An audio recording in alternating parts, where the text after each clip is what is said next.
Hola, ¿qué tal? Mi nombre es Figueroa Quesada Ricardo y soy alumno del Colegio de Bachilleres del Estado de Morelos, plantel 01, del grupo 504 vespertino, de la materia Estructura Socioeconómica de México, impartida por el profesor licenciado Hermilio Hernández Gabriel.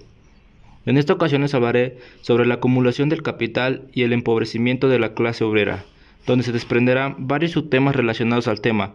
También hablaremos de las formas del capital y de la plusvalía, el desarrollo capitalista de la agricultura, la reproducción y la circulación del capital social, del libro Principios de Economía Política, del autor José Ferrell. Primero les hablaremos sobre la acumulación del capital y el empobrecimiento de la clase obrera. El capital es un valor que crece en proporción a su movimiento. Si un capital, una vez concluido el proceso de producción y convertida la mercancía en dinero, no comprará medios de producción y fuerza de trabajo. Para producir una nueva plusvalía, dejaría de ser capitalista. El modo capitalista de producción implica la repetición continua del proceso de producción, es decir, la reproducción. Sin la repetición incesante de la producción, ninguna sociedad podría existir. Así es que la reproducción constituye la condición de la existencia de toda la sociedad. Cuando la producción toma la forma capitalista, el proceso de reproducción es también un proceso de reproducción capitalista. Hay que distinguir la reproducción simple y la reproducción ampliada. En la reproducción simple, el capital no aumenta, el capitalista no emplea la plusvalía, creada en acentrar su capital. En la producción ampliada, una parte de la plusvalía se agrega al antiguo capital y se transforma así en capital. La reproducción amplia significa la acumulación del capital, es decir, su crecimiento por medio de la transformación de la plusvalía en capital. El obrero abre crédito al capitalista. El obrero no cobra su salario en el momento en que vende al capitalista su fuerza de trabajo, al celebrar el contrato de trabajo, sino cuando ha ejecutado ya el trabajo, es decir, cuando el capitalista ha utilizado su fuerza de trabajo. En otras palabras, el obrero abre crédito al capitalista puesto que produce un valor superior al de su fuerza de trabajo, antes de que el capitalista haya cubierto el valor de dicha fuerza. Es cierto que el capitalista le entrega el salario antes de haber vendido las mercancías. A esto se debe a la apariencia de que el capitalista adelanta de sus propios fondos el salario del obrero. Supongamos que el salario se pague al fin de cada semana, cuando durante el curso de la segunda semana el capitalista vende la mercancía producida durante la primera, convierte en dinero el valor creado por el obrero durante la primera semana y con este dinero le paga su salario al expirar la segunda. El capital plusvalía acumulada. Al final de la segunda semana, el capitalista cubre el salario con el dinero recibido por la venta de la mercancía, producida durante la semana precedente, pero hay que considerar que al final de la primera semana, el capitalista todavía no ha vendido su mercancía, y en consecuencia el salario pagado, entonces, en su valor adelantado, el obrero por el capitalista. Esta objeción habitualmente emitida abre crédito al obrero proporcionándole el salario antes de la venta de la mercancía. Los economistas burgueses quieren probar así que los capitalistas no pagan el salario con una parte del valor creado por la clase obrera, empeñándose en demostrar indirectamente que el capital, ya que el salario es una parte del capital variable, es ganado honradamente por los capitalistas. Tenemos como ejemplo un capital de 10,000 pesos que crea anualmente una plusvalía de 2,000, enteramente consumida por el capitalista. En 5 años este último habrá consumido el valor que después de esto le quedará al capital de 10,000 pesos. Pero por su valor este capital ya no es otra cosa que plusvalía acumulada. La situación no cambia un ápice por el hecho de que el capitalista crea que ha gastado la plusvalía y no el valor capital. El consumismo individual de los obreros es un consumo productivo. El consumismo individual del obrero, desde el punto de vista de un solo ciclo de producción, no es más que un consumo individual, pero desde el punto de vista de la reproducción es un consumo productivo, ya que produce la fuerza de trabajo necesaria para la reproducción del capital. Todo lo que la clase obrera consume, además de lo necesario para asegurar la producción capitalista, es en cambio un consumo no productivo. Por esto el capital tiende constante a reducir el consumo del obrero al mínimo, indispensable para la reproducción capitalista. El obrero pertenece al capital en el proceso de producción, es decir, mientras el capitalista usa la fuerza comprada.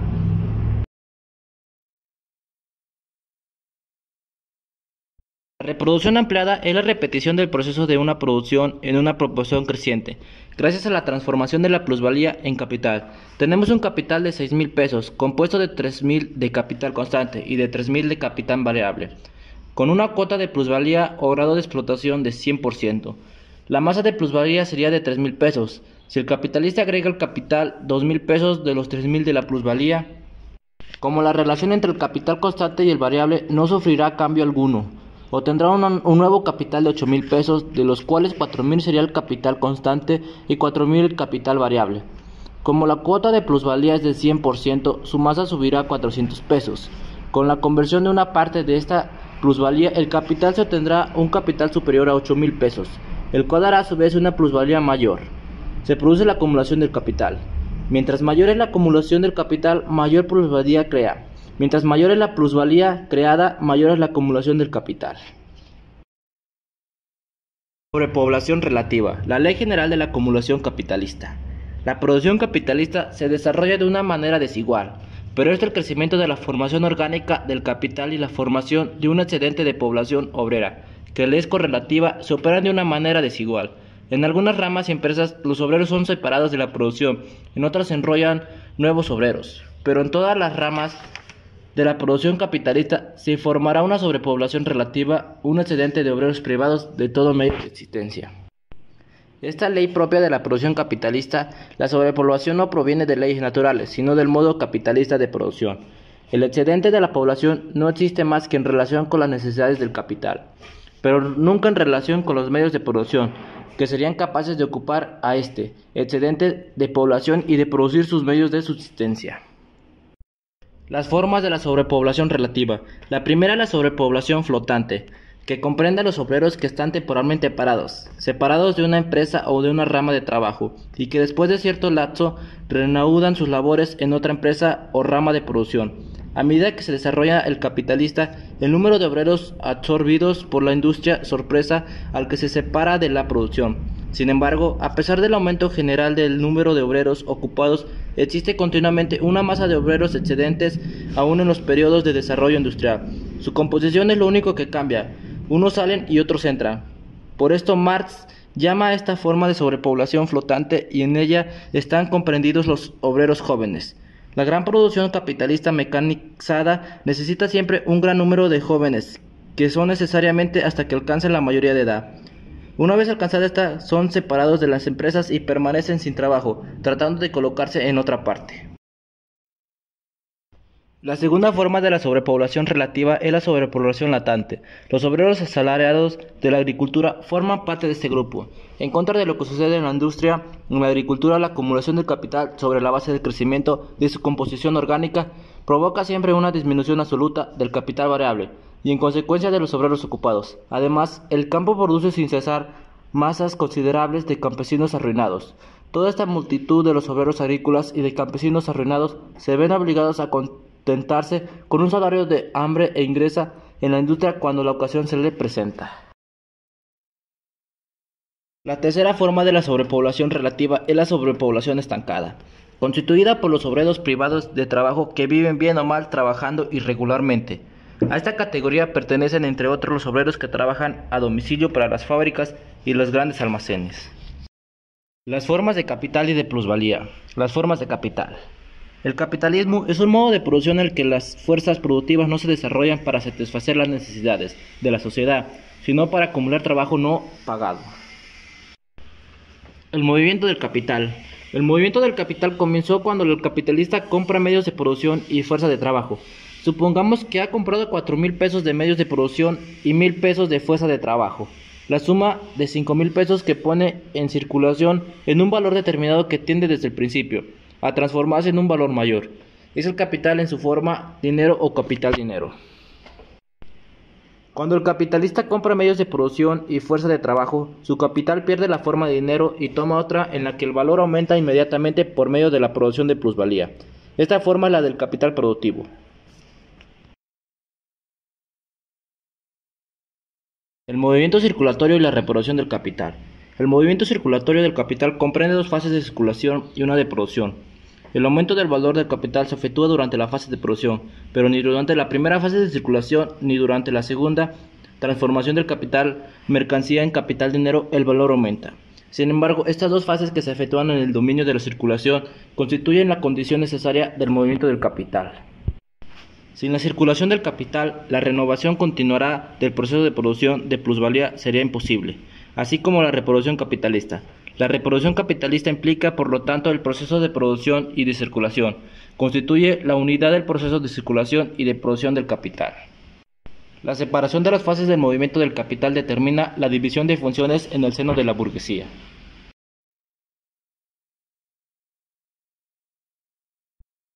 La transformación de la plusvalía en beneficio, el beneficio y la cuota de beneficio, el precio de costo. La plusvalía es una parte del valor de la mercancía y no el excedente del precio de la mercancía sobre el valor. Pero el capitalista juzga las cosas de otra manera, porque al vender la mercancía la transforma en dinero y realiza todo su valor. Este valor se compone de los medios de producción, de la fuerza del trabajo y la plusvalía. De estas tres partes, el capitalista ha pagado más que las dos primeras, que para el representante los gastos de producción de mercancía, es decir, su precio de costo. En cuanto a la plusvalía, no le cuesta nada en virtud de que el excedente del valor de la mercancía sobre el precio de costo de esta última. Pero se tiene la impresión de que solo el precio de costo es el valor real de la mercancía y de que la plusvalía no es más que un excedente añadido a ese valor. Dicho de otra manera, parece que la plusvalía no tiene nada que ver con el trabajo del obrero. El precio del costo disimula el hecho de que el trabajo del obrero sea la única fuente de plusvalía. El precio de costo se compone del capital constante y de variable, pero el capitalista no hace esta distinción, no ve en el precio de costo más gastos por el capital fijo y por el circulante. Pero en el renglón general del capital circulante, lo gastado es fuerza de trabajo y lo gastado en materia prima no se distinguen en nada. En consecuencia, en el precio del costo del papel particular del capital variable, en su calidad de fuente única de la plusvalía, se vuelve invisible. Además de esto, lo gastado en capital variable se efectúa como un gasto en salarios y, como ya se dijo, el salario crea la apariencia de que no se paga la fuerza de trabajo, sino el trabajo. Produce la ilusión de que el pago de todo el trabajo del obrero. Por esto queda disimulado el hecho de que la plusvalía es creada por el trabajo no pagado.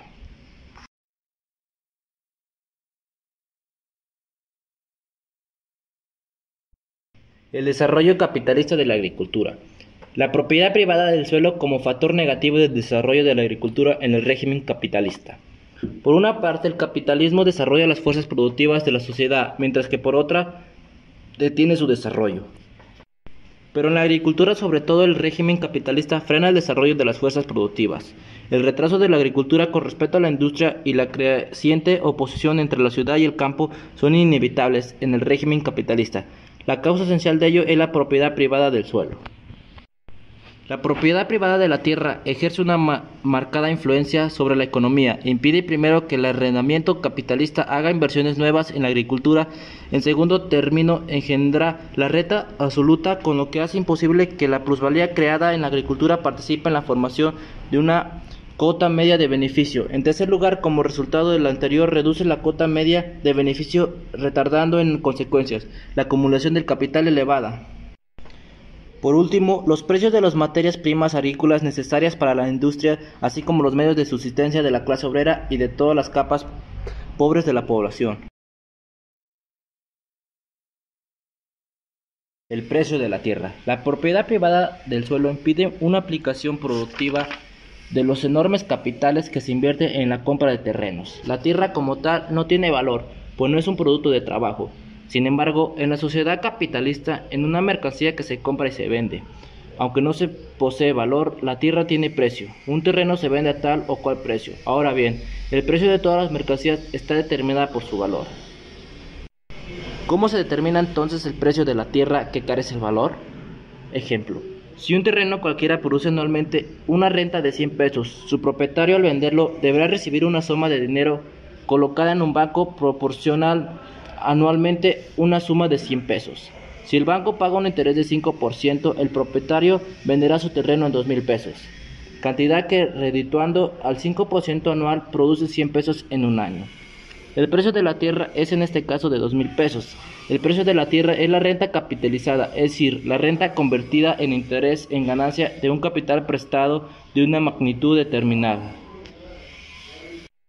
Al vender el terreno, el propietario cede al comprador el derecho a la renta y exige por ello una suma que le permita recibir en el futuro su ingreso en forma de interés.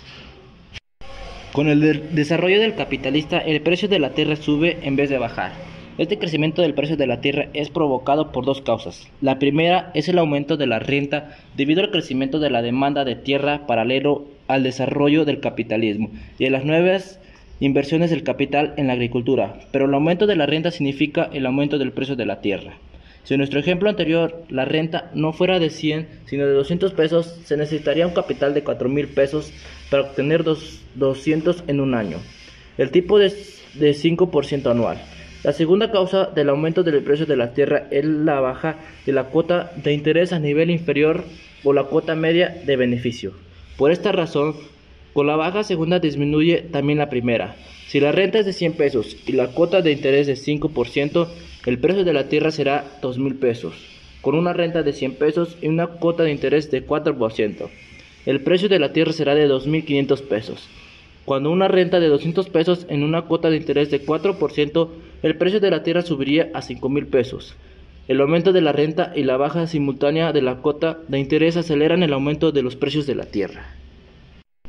De manera que la propiedad privada de la tierra aleja cada vez más a los capitales de una inversión productiva. A medida que se desarrolla el capitalismo, la propiedad privada del suelo se hace un obstáculo mayor para el desarrollo de las fuerzas productivas de la agricultura.